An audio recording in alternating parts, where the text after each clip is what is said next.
What it do, homies? Out of all the opinions that I've wanted to hear on the internet about this whole 100 men versus one gorilla, it is Casuals. And I think I've mentioned it in my last two reactions to him because I greatly value his opinion and I know that the jokes are about to be hilarious. I'm more leaning on the man side only because of intelligence, but sometimes intelligence and stupidity goes hand in hand.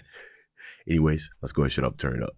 100 men versus one gorilla is just the newest online debate brought to you by people that have way too much time on their hands. And I'm no better, because here I am making a video about it. Because it's quickly gone from silly Twitter talk to what has to be a massive joke that I'm not in on. What's clear is one side is getting drastically overrated, while people obviously aren't taking the other side seriously. Plus, I love animals and arguments, so if you're looking for a video to eat your lunch with, or to be the soundtrack of your commute home, I'm going to break down the question you probably didn't care about in the first place. And by the end, you'll wonder how this was ever even a question. So here's the full truth of whether 100 unarmed men could beat one prime silverback gorilla. But first, we gotta understand what force of nature we're up against. Now, I do have a couple recent videos on gorillas, so to not repeat myself too much, I do advise that you check those out for further context. But basically, everything we thought about gorillas back in the day was wrong. And if this is your first time on my channel, definitely head over to Casual Geographics and sub. His stuff is hilarious. And that remarkably unserious video that he did, oh yeah, dude, had me laughing. Giant, non-violent, fart-happy pacifists, and the most dangerous thing about them is they can misunderstand regular human actions as an act of war. So while yeah, if you smile at a silverback enough times, he eventually will put beats on you like a Cherokee drum, most times a gorilla is just worried about the 6,000 calories he eats a day. And thank the stars for that. Gorillas are built like the developer had something to prove. They took the human model and said, drag to resize. The result is an alpha ape with a stronger bite force than a grizzly, allegedly, hands that can crush a crocodile's skull, allegedly, and just strength that we really have no way to truly comprehend. That man fully didn't plan to get casually ragdolled, but plans are always subject to change when you're around the prime ape. Gorillas might default to peace, but life is multiple choice. The question is, what? You see how the cameraman kind of just let it happen? I'm guessing that's a pretty smart response, that you don't want to panic or whatnot. So that was actually pretty smart by him. What kind of carnage comes when they choose violence? It's hard to imagine what a fully malice-motivated gorilla can do because it takes a lot for them to get to that point. The first phase of conflict involves using body language and gestures to send a message before hands even have to be thrown. Because for an animal that can spend over 12 hours a day eating, wasting calories on fights is poor resource management. The second phase of escalation usually involves pushing, grappling, and screaming in really short bursts. Gorillas fight the way they fuck. What I mean is, the phase they run are like how they're hung. Not long at all. Because again, most times gorillas don't actually want to fight. But what about when they do? Yeah, that would be phase 3, and that usually happens when two silverbacks throw down for control of a group. Losing such would mean losing the 3 Fs: food, family, and the FCC won't let me finish, but stakes can make these fights to the death, and here's where we can see what gorillas are truly capable of. I found a research paper that detailed the injuries sustained in gorilla-on-gorilla fights, and based on that, you see a pattern. Those teeth are for more than just undressing trees, and losers are often found with lacerations and puncture wounds all over the body. And unlike a leopard, which leaves small puncture wounds, the canines of a gorilla cause large gaping tears in victims. Even if the gorilla's bite strength has been exaggerated, which we will get into, even lowballing them puts them at the level of a hyena. One gorilla named Inshuti had his foot completely crushed with the tips of his fingers and ear bitten off. Gorillas also use their arms, not really to punch but to use as battering rams, and they've also been known to pull chunks of hair out with their hands. So safe to say, a gorilla's stiff arm to the back would crack your constitution like a glow stick and could dislocate or break human bones by accident. And with many victims also recorded with bite wounds to the face, you'd probably be able to unlock your iPhone from 20 feet away after a gorilla puts jaws on you.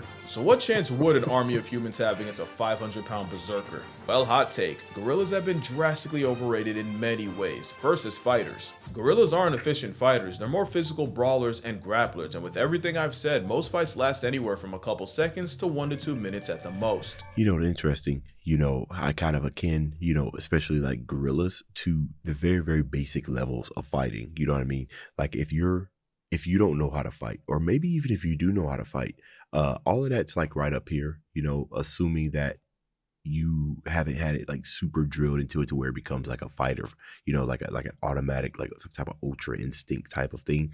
When you're backed into the corner with overwhelming odds, I imagine that once you start fighting, you might fight something similar to a gorilla where you just kind of just trying to do whatever you need to do to get off of them, not looking for like accurate strikes, right? Because that takes some concentration, that takes some time. So you're probably just flailing around all about. So yeah, that's Also, what I as think. strong as gorillas are, their strength has been overrated. There are some animals that just get more and more OP the more people talk about them. Chimps have been said to have the strength of 8 men when really it's closer to 1.5. Rock climber It's just that arms they're stronger right there. in all the ways that can kill you. And grizzly bears are already big enough, but then you got people claiming they could decapitate a full-grown moose with one swipe. Okay. Now, what idiot would say that? And this debate has people swearing a gorilla would rip a whole man in half like a phone book with nary a sweat. I knew the gorilla propaganda peaked when this was an actual debate. Dr. Strange could conjure up 14 million realities. You won't find one where a plus-size protein-packing primate can do anything to a full-strength grizzly bear taking him seriously. Especially since there's a much smaller predator known to give gorillas problems. Gorillas have been documented getting preyed on. A much smaller predator known. Wait. Guys, I know you probably can't see the gorilla, the small screen, or maybe you could. I'm just super blind. Apparently the gorilla is here. Oh my god, for the sake of this video, I'm gonna go ahead and let it go, but this is gonna bug me.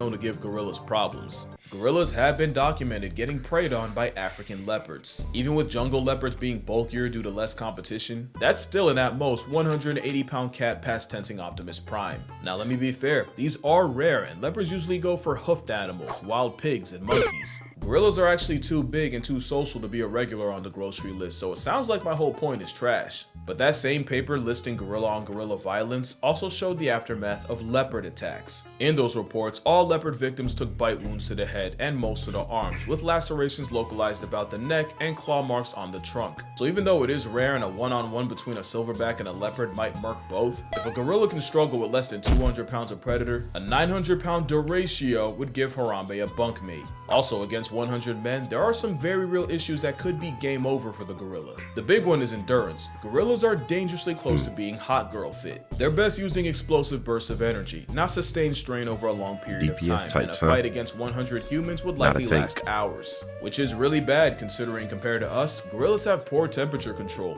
Gorillas don't have as many sweat glands as humans, and if we're talking about mountain gorillas, the thick fur would make it a 101 versus 1.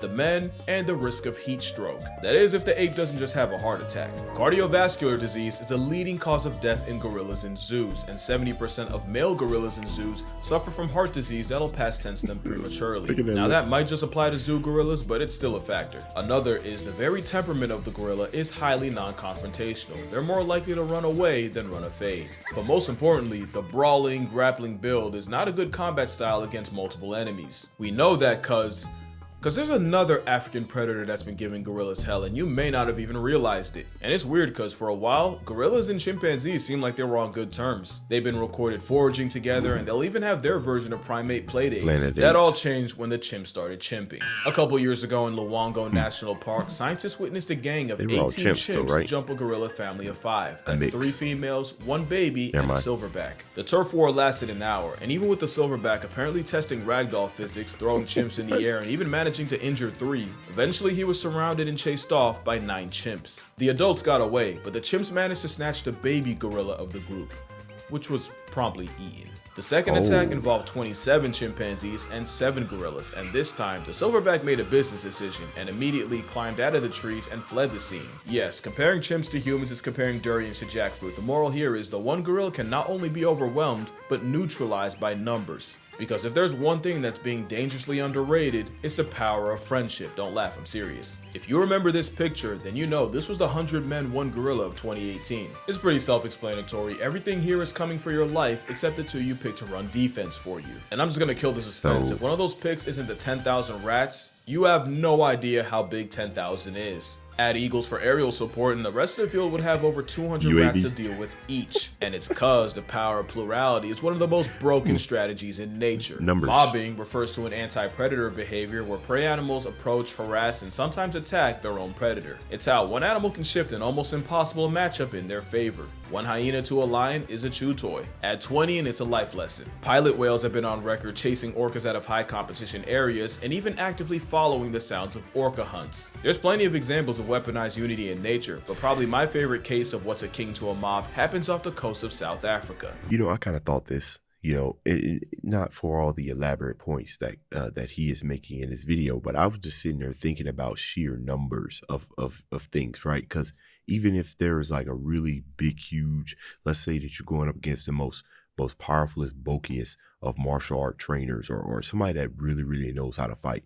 This ain't no movie, right? It's going to get overwhelmed by numbers, even though he might be able to kick, our heads off. He might be able to sustain it for a little bit more. We're talking like not even 100 men versus one man, because we know that's all over. Let's just say 5. And I know there's videos out there of one person defending himself, but the ratio of that actually happening, right, where the one person wins, is probably less.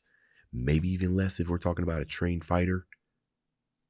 Nah, even then, especially if they attack together like they never do in movies.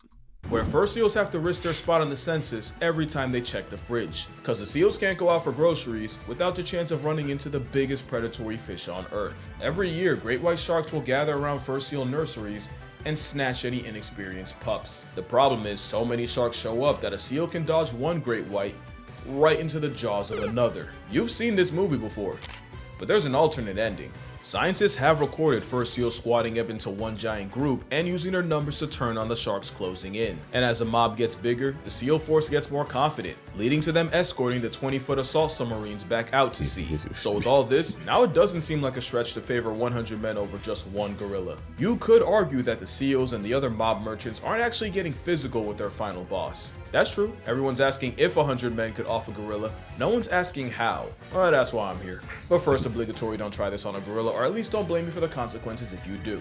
In a fight against a simian weighing a shack and a half, it's all about attacking the weak points, and a gorilla's weak points are the same as ours: eyes, throat, mouth, and for measure, the jewels of the South. You know what? Me and my coworkers was just having a talk about this, right? You would go for the weak spots, and our conversations tend to get a little bit inappropriate. I have an inappropriate sense of humor, like, for sure.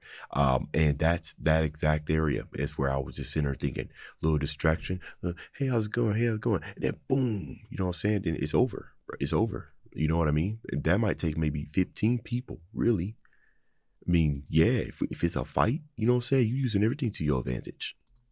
It's all about delivering damage that actually matters, and to do that, someone would have to perform the Draymond Green special and go for the eyes and blind him. Someone else would have to suffocate the supersized simian, either by bear hugging his windpipe, which only Tarzan backpacking plot armor can do, or by shoving your entire arm down his throat. And since you're already negotiating your arm elbow deep in esophagus, you'd also have to pull the gorilla's tongue out.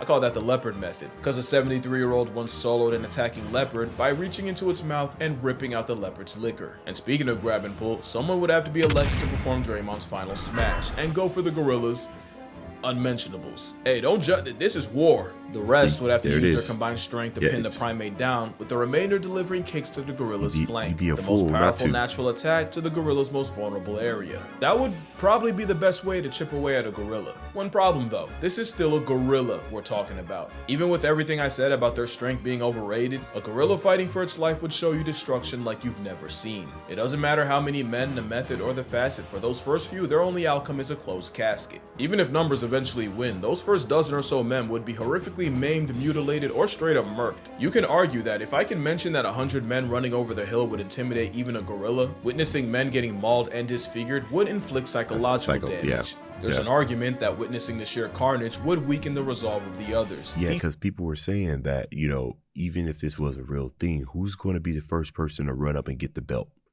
Right? Who's going to be the first person to attack? Knowing that you are attacking a full strength, possibly well rested, and just woke up, haven't even eaten yet. Like, who's going to be the first person to get the belt? Argument that witnessing the sheer carnage would weaken the resolve of the others, destabilizing the army. And you have to remember, if mobbing is natural, doing so in a way that guarantees a portion of your team sees Tupac live isn't. Even animals like hyenas will fall back if they sense they don't have enough of an advantage in a clan fight. But there's a catch. The tweet that started all this said, "Dedicated to that shit. Surely if men can watch bunkmates get blown to bits in a war, then you can find 100 willing to die by the gorilla." If they can withstand the visceral reaction of seeing jaws getting detached, limbs getting dislocated, and a field of open fractures, 100 men would definitely beat a gorilla. And moral of the story, maybe. We have strayed so far from the halo of Harambe. Yeah, this is the part where I do the annoying thing and turn a tweet made by someone who definitely wouldn't pass a P-test into a lecture. But like I said in the other video, gorillas have already been getting the middle finger from humanity, either in the wild or in zoos. Whether it's trophy hunting or bushmeat, habitat loss, or an unsupervised minor, humans have the highest KD ratio against our green machine cousins. Because a gorilla has never been on record life-depriving a person, even when they may have had a reason. Yet the mountain gorilla is nearly in bed with extinction mostly because of humans. But not all humans. Some dedicate their entire lives to the welfare of this giga ape, which is why I will be donating to Virunga National Park. Not only do they treat and protect the gorillas there as family, they often have to risk their lives regularly going against poachers. That and the fact that I made a video detailing how to murk an endangered species makes my soul itch, so link down below if you'd like to donate as well. I'm not kidding when I say they're family. I like that. You know what I mean? That's kind of like just a saying, content responsibility right there, where he pretty much, he's done this before, where he's went back on videos that he's made to correct himself and everything. So this isn't the first time, but Casuals, his integrity, right, is you know, without question. I love that about him. My soul itch, so link down below if you'd like to donate as well. I'm not kidding when I say they're family. This man was seen comforting one of his young gorillas after his mother died. And fun fact, Virunga National is where we got this gem. But yeah, that's gonna do it for this video. Fun little video that nobody should take seriously. Nah, but I think I'm gonna start doing the animal versus animal face-off videos again. So let me know what animal matchup you'd like to see me yap about. I missed There's that. one I've been wanting to get into for a while. Friendly reminder that I have a book, 100 Animals That'll Bleed. There's one I've been wanting to get into.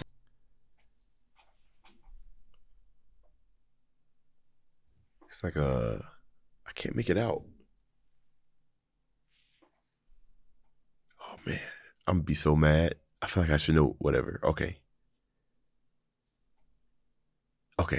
For a while. Friendly reminder that I have a book, 100 Animals That'll Bleeping End You. I'd say more, but the name's the marketing. Also, I have a Patreon, but reminder that your money's probably just gonna buy me lunch, so don't spend a check unless you've always wanted to indirectly feed me Wendy's. Or you might just fund my next trip. I mean, all this talk about gorillas, who knows? Maybe I'll go see one. Oh shit. But yeah, drink water, hug your mother. Please don't gang up on the gorilla. They've been through enough. And I'm gonna see y'all in the next one. He's almost either hit the like goal. He's almost at his like goal. Gosh. Yo, he actually sitting there watching it too.